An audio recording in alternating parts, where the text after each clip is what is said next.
का मवाद कॉन्स्टेंटली देख देख कर आजकल के बच्चे हाथों से निकल चुके हैं। ये जो आजकल की यूथ है, जो नए बच्चे हैं, ये कोई बच्चे थोड़ी हैं, ये तो अपने माँ बाप के भी वालिदैन बने फिर रहे हैं। तो इनको तो नहीं रोका जा सकता उल्टी सीधी चीजें देखने से, लेकिन कम से कम ये ड्रामा इंडस्ट्री ऐसा मवाद जरूर प्रोवाइड कर सकती है जिससे यूथ को थोड़ा फायदा हासिल हो। लेकिन नहीं, इन्होंने तो यूथ के साथ खेलना है। इनके पास सिर्फ दो ही जवाब होते हैं। एक तो ये कहते हैं कि जो हम बनाते हैं आवाम को वही देखना है, और दूसरा इनका हमेशा यही कहना होता है कि आप लोगों को नहीं पसंद आ रहा तो मत देखो। अब दूसरी चीज पे तो मेरा कंट्रोल नहीं है, मैं किसी को रोक नहीं सकती कुछ भी देखने से, लेकिन ये कहना कि आवाम की डिमांड ये ऐसी है तो ये गलत हो जाएगा। जब अर्तुगरुल गाजी जैसा ड्रामा पाकिस्तान में चलाया गया था तब बहुत सारे अदाकारों के पेट में शदीद दर्द उठा था। कहा जा रहा था कि अपने ड्रामे देखने के बजाय गैर मुल्की ड्रामे क्यों देखे जा रहे हैं। तो अपने ड्रामों में था ही क्या, निरी बगैरती, जिसमें तुम लोगों ने अजीब अजीब से ट्रेंड सेट किए हुए हैं, जिसमें जिस औरत ने सर पे दुपट्टा रखा होता है हमेशा वो गरीब होती है, अमीर दिखाना हो तो उसके सर से दुपट्टा गायब। ये अजीब ट्रेंड बनाया हुआ है। यही सारी चीजें देख देख के फिर मुआशरे में पैदा होते हैं बेगैरत, और बेगैरत वो होता है जिसको अपनी गैरत की परवाह ना हो, जैसे कि ये फैमिली व्लॉगर्स हैं। अभी कुछ लोग ये भी बोलेंगे कि बच्चे इनकी वजह से खराब नहीं हो रहे, इनका कोई अच्छा बुरा इम्पैक्ट नहीं पड़ रहा, तो पड़ता है, इन्फ्लुएंस होता है। ये मॉडल्स और एक्टर्स जो कपड़े पहनती हैं उनके ब्रांड को साथ में क्यों मेंशन करती है, जाहिर सी बात है लड़कियां भी फिर वही चीज लेती हैं। ये बहुत नेचुरल सी बात है, चकाचौंध देख के इंसान इन्फ्लुएंस हो जाता है, और बिल्कुल इसी तरह ड्रामे देखने के बाद भी दिमाग पे अच्छा बुरा असर पड़ता है। अब बात करती हूँ पाकिस्तान के अदाकारों की, जिनके पीछे अवाम पागल और शुदाई हो जाती है। पहले तो खुदा के लिए इनके लिए पागल होना छोड़ दो। ये जो अच्छा बनने का ढोंग और दिखावा करते हैं ये इतने अच्छे होते नहीं है, क्योंकि ये लोग तो ड्रामा बनाने से पहले एक बार भी नहीं सोचते कि जिस ड्रामे में हम काम करने वाले हैं उसकी क्या स्टोरी लाइन है। मैं यूजुअली स्क्रिप्ट नहीं पढ़ती।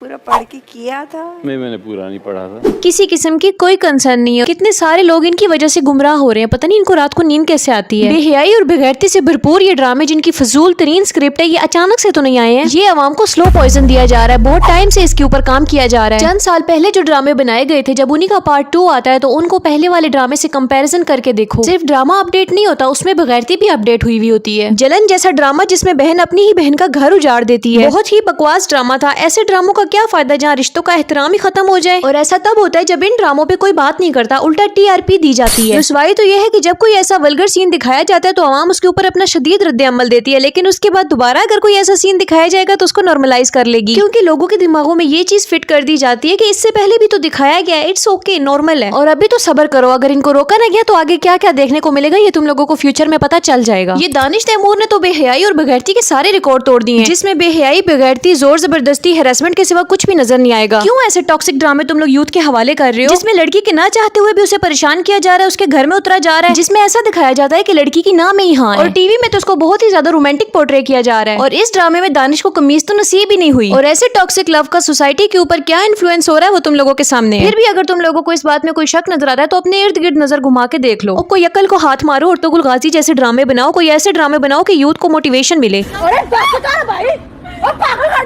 बस थोड़ी जज्बाती हो गई थी, लेकिन क्या ही कर सकते हैं, पता नहीं पैमरा कहाँ सो गया है। जब ऐसे ही ड्रामे दिखाने होते हैं, जब ऐसी ही बेहयाई को प्रमोट करना होता है तो पैमरा का क्या फायदा है। मैं बहुत सोच समझ के और सर्च करके वीडियो बनाती हूँ ताकि मेरा मैसेज भी डिलीवर हो जाए और तुम लोग इंटरटेन भी हो जाओ। एक वीडियो के पीछे कितने ही दिनों की मेहनत होती है, और अगर मेरी वीडियो से तुम्हारा या तुम्हारे बच्चों का नुकसान नहीं हो रहा तो इन मरासियों का मैनेजर क्यों बन जाते हो। ये मिरासी तो तुम्हारे घर में घुस के तुम लोगों के बच्चे खराब कर रहे हैं। खैर, समझने वाले तो समझ जाएंगे कि ये ड्रामे पाकिस्तान के लिए, खास तौर पे पाकिस्तान के नौजवानों के लिए कैंसर है। बाकी ये जो पाकिस्तान में बेगैरती और बेहयाई को फैलाने वालों के पंखे हैं ना, उनके लिए भी कमेंट सेक्शन खुला है, क्या याद करोगे। उफ, इतना बोलने के बाद तो मेरे सर में शदीद दर्द शुरू हो गया और इस वक्त मुझे चाहिए सिर्फ और सिर्फ एक कप चाय।